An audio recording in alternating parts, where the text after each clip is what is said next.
Hello, and welcome back to another episode of Critical Reactions with your host, Bryan. We're going to continue on with this week of hidden gems, finding fantastic songs on albums that aren't filled with fantastic songs. Today we're going to be looking at Talking Heads' Little Creatures album. As usual, I want to remind everyone that this is subjective. Maybe this is your favorite album and every single track on it is perfect to you. For the person who requested it, though, Road to Nowhere is a gem amongst less impressive tracks for them, and that's what we're going to be looking at today, the 2005 remaster. Anyways, let's dive into some Talking Heads, see what they're bringing to the table today.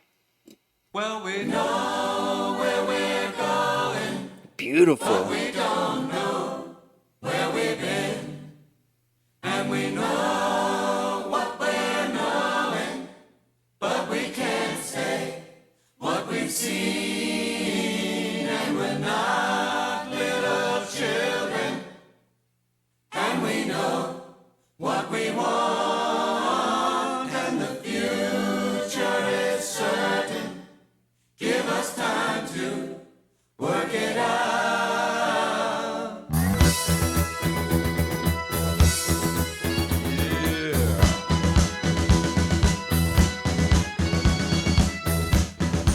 We're on the road to nowhere. Come on inside. Take a night ride to nowhere. We'll take that ride. Feeling okay this morning, and you know we're on the road tonight. What is going on here? Here we go, here we go. So we have a march going on with the snare. We have an accordion taking lead now. It was giving us these offbeat accents.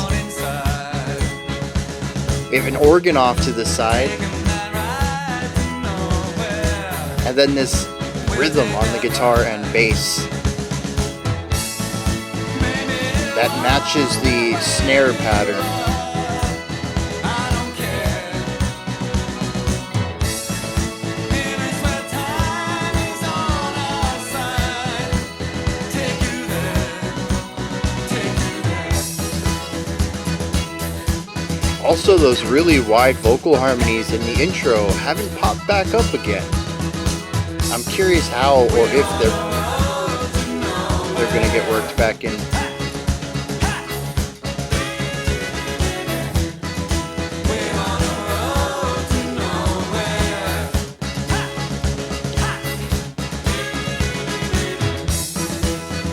That's a fun idea. The group vocals, the ha's, and then the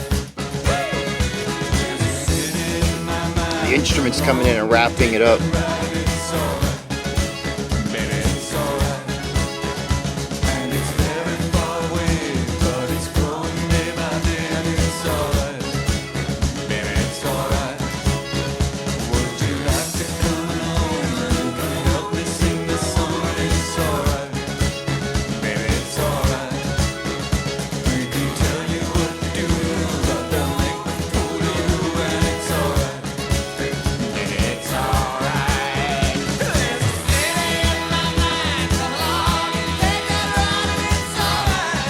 We got a washboard in there now?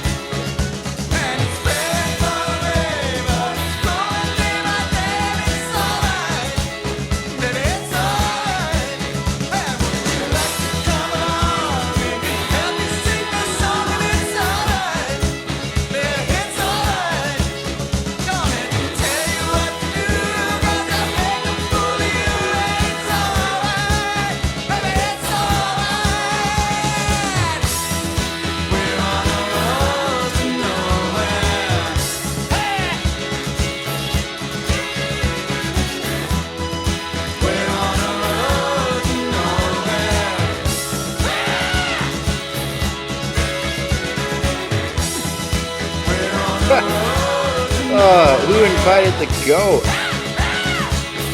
That's a fun part though. We're on a road to nowhere. It's fun, both performance probably, just kind of letting your id go and making whatever kind of screaming sounds you want to, but it also is a fun addition, an unexpected bit of a levity to a song that's already kind of filled with levity. Here's how do you even talk about this? This is a fun song. I think that's ultimately the perspective I want to take on it. It's okay. We got to figure out a place to begin talking. It's a slow burn that doesn't slowly burn. Does that make sense? It captures the same vibes of a slow burn, which is having a lot of layers present. But instead of building into this, we kind of start with like 80% of the layers already present, and over the course of a short runtime of about 4 minutes, we add in the other 30%. It still is a slow burn. What we hear at the end is a bit different than what we hear at the beginning. There's a lot of new ideas present, a lot of new instruments present, but we don't start from zero like most slow burns do. We start pretty well into things.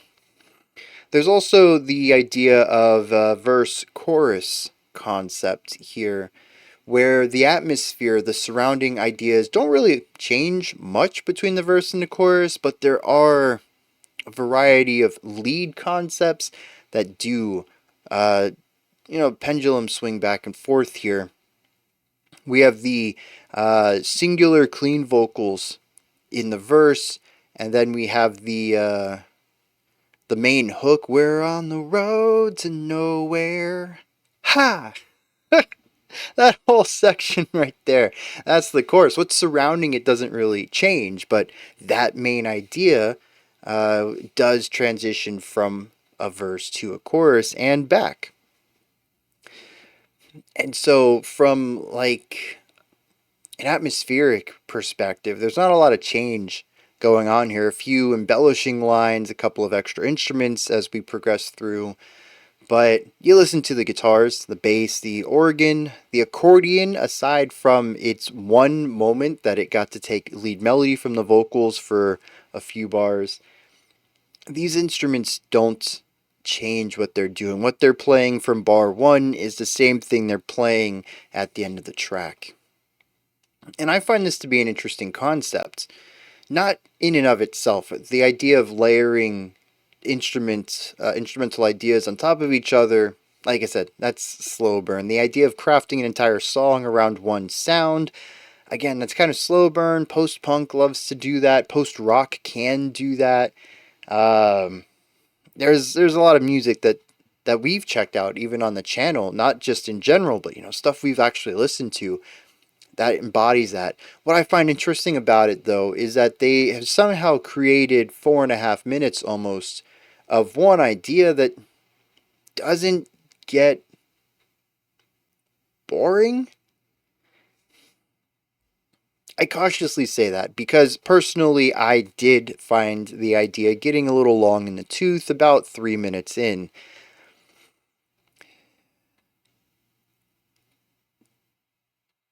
But even a 3 minute runtime of this one concept, with me, someone who much prefers variety and contrast and dynamic writing, for me not to get bored in 3 minutes of basically hearing the same thing is pretty impressive. Talking Heads and I have never really seen eye to eye. There's a joke about me being a talking head and heads having eyes somewhere in there. We've never really connected in the past. I think this is the third or fourth Talking Heads track that I've heard outside of like one big single that I've heard prior to the channel. I don't even know what single that might have been. But they're a band that I have consistently praised their ingenuity of crafting their sound, of creating interesting moments, but on the whole, their songs really haven't ever clicked with me because of this static type of writing, but I've always enjoyed what the individual idea is. And I think that's true here too. It's what kind of keeps my attention at least across this track, is that there's always something to listen to. I don't think it's so much that I didn't get bored across the 3 minutes, but I think that those 3 minutes are so jam-packed with ideas that it's difficult to get bored. We start off the song with that wide vocal stack. All right, you got me in. Where are we going with this? We bring in the organ, the accordion, the guitar, the marching snare idea, the bass guitar, and then the lead vocals. There's a lot to dig into just right here. Before I know it, there's some more instrumentation going on. The organ's doing a different thing now. Similar, but still different. We have the vocal stack. After that's gone, the accordion is playing. Oh, we got an accordion melody here. That's pretty cool. We go back to the verse, and now we're in a chorus. Now we have this really interesting passing of the baton. I feel like if things were just a bit tighter integrated as far as the three ideas, the group vocals, the single person shouting, and the instrument lines, I could call it a hocket. But seeing as we do this section and then this section and then this section, feels more like a passing off of the baton. And that's interesting, and it's kind of comedic. Those random shouts are fun. Very unexpected given the rest of the vocalization on this track. And then, before I know it, there's even more instruments. I even pointed out at one time towards the end of the track that I think there was a washboard. That's pretty cool. You don't see that too often. Outside of, like, I don't know, bluegrass or folk punk. I mean, pretty much anything that kind of has more of that Southern Americano root to it somewhere would integrate that. It's not something you see too often in something properly rock like this. But the final the final minute and a half, give or take, lacked new ideas. And this is where I finally ran out of things to pay attention to. But I want to take this from another perspective here and just remind everyone that we all have our preferences, our biases in art, what we like to watch, read, listen to, what we enjoy. I am not a big fan of repetition in general, and while this song has a lot of moving parts, once I kind of figure out what all those parts are doing, it kind of dips into being a bit more repetitive. Primarily because that's the type of music Talking Heads likes to create, at least what I've been exposed to from them. Crafting an atmosphere, running it out to the end, fully exploring that sound, and then wrapping the song up. I don't think I've ever heard anything from them that I feel overstays its welcome. While I did reach a point in this track where I was kind of finished with it before it was done, all they were doing at that point was playing a final chorus. I can't really say that that's a bad idea or that the song shouldn't have done that because it's such a tried and true compositional technique. At the end of a song, you come back to a chorus. Just like, that's what you do. So that's, I'm going to put a lot of that on me. What I prefer in music, and Talking Heads, at least what I've heard, just isn't it. So if you enjoy this, and you have found me, I've tried to be a little neutral on this, talking about how it works in general, and why it's a cool idea, but why it doesn't work for me. But if you have found that, you enjoy this even though I didn't, that's fine, man. We don't need negative comments in the comments section. We can all enjoy different things. And I think that's about it. I feel like that's a bit thin for analysis, but I mean, this song plays its cards right at the start. doesn't really do much past that. But I do enjoy the rhythmic variety going on in here, the ways that all the different instruments interlink rhythmically with each other and play around with a sort of rhythmic phrasing of who's accenting where. The entire lineup of the chorus passing on from one group of instruments to another. Um, and just the feeling of this song, it's very upbeat and bouncy and positive, which is great for a song called Road to Nowhere. Can't wait to hit the lyrics on this. But the accordion on the upbeat, the offbeat, whatever you want to call it, the halfway point between two beats, that is just really infectious for a song that already feels rather driving and forward momentum. Having this extra bit of momentum that makes you just kind of want to bounce with the music feels perfect. It also feels kind of awkward against the rigidness of the marching snare, but somehow they make it work, and I feel like that's just the phrase I should use at the beginning of every Talking Heads reaction is, that was wild, and somehow they made it work, because that's just Talking Heads in a nutshell, honestly. If you had written all this down on paper and described the song to me as all these instruments playing kind of similar but vaguely different ideas on top of each other, I'd been like, no, that's not going to work. And then you played me the song, and I'm like, actually it does work really well. And I think Talking Heads just does a fantastic job at that. Let me hit some lyrics on this one, see what's going on. We have a song that's about being on a road to nowhere, quite literally. Verse 1 says, we're on a road to nowhere. Come on inside, taking that ride to nowhere. We'll take that ride. I'm feeling okay this morning, and we're on the road to paradise. Here we go. So, the first four lines only really say two things. We're on a road to nowhere. After that, he says we're taking a ride to nowhere. That's implying the same thing. And then line 4 is we'll take that ride. Well, that doesn't really add any information either. But the second line says, come on inside. That line does give us information. This is very inviting. We will welcome anyone who wants to be on this road with us. He says, I'm feeling okay this morning, which is interesting for a road to nowhere. He says we're on a road to paradise. I think this is interesting. Assuming that we are literally going nowhere, this could be an idea that paradise doesn't exist. That wherever we're going to end up, whatever that might be, although honestly, it also could be a road that continues to go. It doesn't stop anywhere.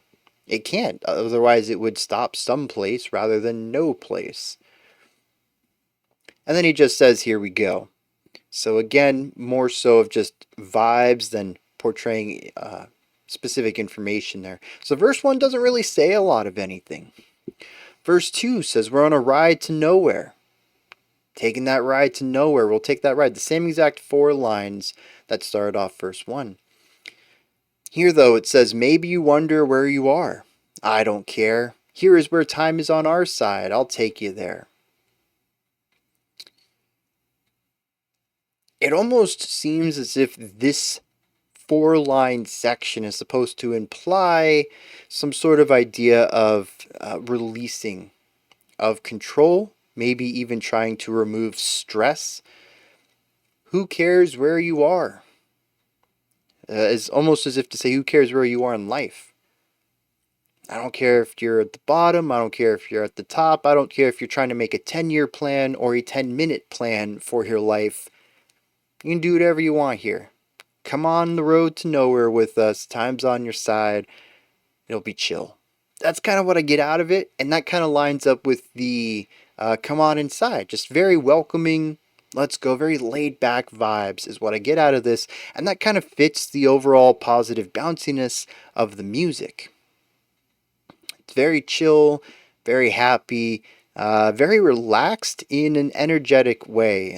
Relaxed is probably the wrong word. Relaxed is in not stressed, I think, is what I mean by that. Stressless. That's not a word. Then we have the bridge, though. There's a city in my mind. Come along and take that ride, and it's all right. And it's very far away, but it's growing. day by day, and it's all right. Would you like to come along? You can help me sing the song, and it's all right. They can tell you what to do, but they'll make a fool of you. From here, it just repeats a lot of that last bit. It's very scatterbrained. I think there's 3 vocal lines here, and they're sort of interjecting and interweaving between each other. But the idea here is that he sees a city far away in his mind. They're getting closer to it, though. And when they get there, they're going to sing songs, and people can tell you what to do, but it won't actually mean anything. He says that they'll just make a fool of you. So don't listen to them. It's just a relaxing place. From here, we come back to the final chorus. We're on a road to nowhere. Hey! So, the song doesn't really say a lot. Very sparse on details. But the general vibe works. It's a very chill way of exploring, having no destination at all. There is the intro, though.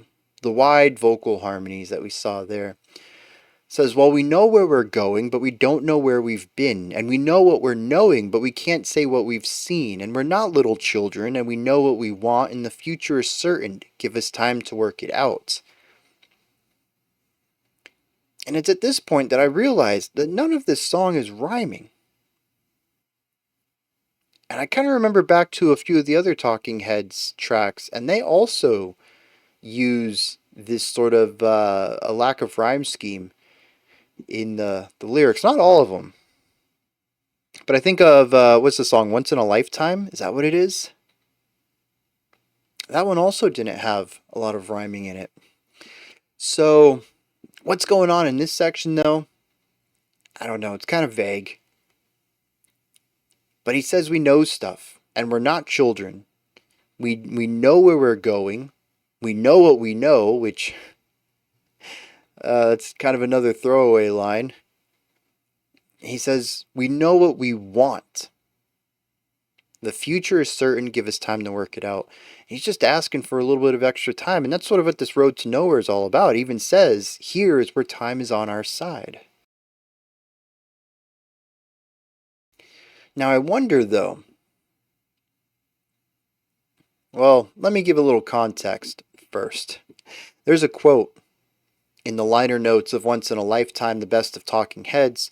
He says, at our death, this is from David Byrne, at our deaths and at the apocalypse, it's always looming, folks. I think it succeeded. The front bit, the white gospel choir, is kind of tacked on because I didn't think the rest of the song was enough. I mean, it was only 2 chords. So out of embarrassment or shame, I wrote an intro section that had a couple more in it. But I wanted to write a song that presented a resigned, even joyful look at doom. This is interesting. The road to nowhere could be the road to our death. At one point it says, maybe you wonder where you are, but I don't care. Time is on our side here. This idea, well, even looking at the intro, the future is certain. Give us time to work it out. I think the idea here is that the road to nowhere is what happens after we die. Now, this is probably more of an atheistic point of view where there is no afterlife. There is just nothing. We are in no place. We go nowhere. And so, that's why it says you have plenty of time to figure things out. And that we know the future is certain. We know what happens at the end of our life. We just got to work things out between here and now. And we need time to do that. Now, the whole thing about the city in his mind where they can sing and all that, that doesn't really fit too much. I don't see how that works into the idea of apocalypse and death in general. But I think everything else kind of fits within this perspective of this joyful doom, of just happily walking towards the end of our days. And that's really the best you can do.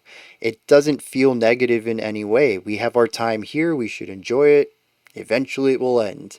And there's something I think very positive about that perspective. But I do think it's funny.